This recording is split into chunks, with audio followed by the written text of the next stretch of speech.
నామంలో మీ శుభములు వందనాలు. మన బ్రతుకు మార్చే వాక్యంని, దేవుడి మాటల్ని పరిశుద్ధ గ్రంథం నుండి, ఇర్మియా గ్రంథం నుండి 5వ అధ్యాయము 24వ వచనం కానీ కొన్ని వచనాలు చూసుకుంటాం. మీరు మొదటి నుండి చదువుకోండి, కావాలంటే 22 చదువుకోండి, 24 చదువుతాం.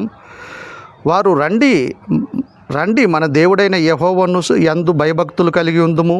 ఆయనే తొలకరి వర్షమును కడవరి వర్షము దాని కాలములనందు కురిపించువాడు గదా. నిర్ణయింపబడిన కోతకాలపు వారములను ఆయన మనకు రప్పించును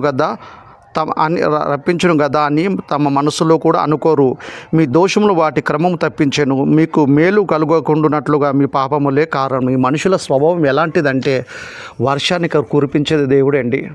రైతు విత్తుతాడు, వెళ్ళిపోతాడు, పనుకుంటాడు, భూమి ఏమో సాయుధం చేస్తాడు, కానీ వర్షాన్ని కానీ కురిపించేది, వృద్ధి చేసేది, పంటను కదా మనకు ధాన్యాన్ని అందించేది వర్షం కురిపించేది. తొలకరి వర్షం, కడవరి వర్షం కురిపించి కోటాను కోట్ల మనుషులందరి ఆకలి తీర్చేది దేవుడండి. నాటి నుండి నేటి వరకు సృష్టి ప్రారంభం నుండి ఇప్పటి వరకు, సృష్టి అంతం వరకు మనుషులందరి ఆకలి తీర్చేది దేవుడండి. కోటాను కోట్ల మనుషులు అందరి ఆకలి తీరుస్తున్నాడు, అందరి దాహాన్ని తీరుస్తున్నాడు కదా.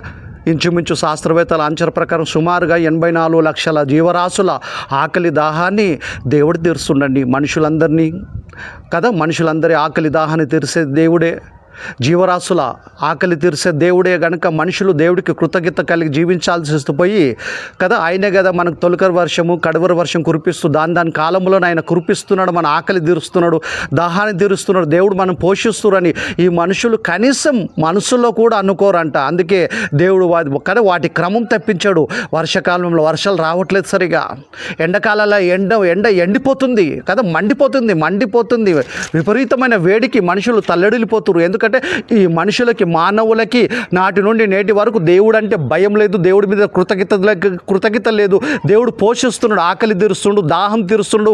మన ఆకలి దాహం తీర్చడమే కాదు, 84 లక్షల జీవరాశుల ఆకలిని, రకాల జీవరాశుల 84 లక్షల జీవరాశుల ఆకలి దాహాన్ని తీరుస్తుండు దేవుడే అని చెప్పి కనీసం ఈ మనుషులకి దేవుడు అంటే భయం, భక్తి, కృతజ్ఞత లేకుండా బ్రతుకుతురు కనుక అందుకే ప్రకృతిలో మార్పులు కనపడుతున్నాయి, ప్రకృతిలో విపత్తులు కనపడుతున్నాయి. మనిషిలో మార్పు లేనప్పుడు కదా పోషిస్తున్న దేవుడే, ఆకలి దాహం తీరుస్తున్న దేవుడే శిక్షించటానికి కూడా ప్రకృతి విపత్తులు రప్పిస్తున్నాడు కనుక వర్షాకాలంలో కూడా కొన్నిసార్లు వర్షాలు రావట్లేదు. ఒకసారి వస్తే చేనులన్నీ పంటకొచ్చిన తర్వాత కదా దేవుడు శిక్ష అమలుపరుస్తున్నాడు. ఎందుకంటే కృతజ్ఞత లేనప్పుడు కనుక వారముల పండుగ కదా, ఆయన తొలకరి వర్షం కడవరి వర్షం దేవుడే కురిపిస్తున్నాడు. కనీసం మనసులో కూడా అనుకోరంటే మనుషులు కృతజ్ఞత లేదండి. మనం దేవుడు యందు భయభక్తులు కలిగి కృతజ్ఞత కలిగి జీవించాలా.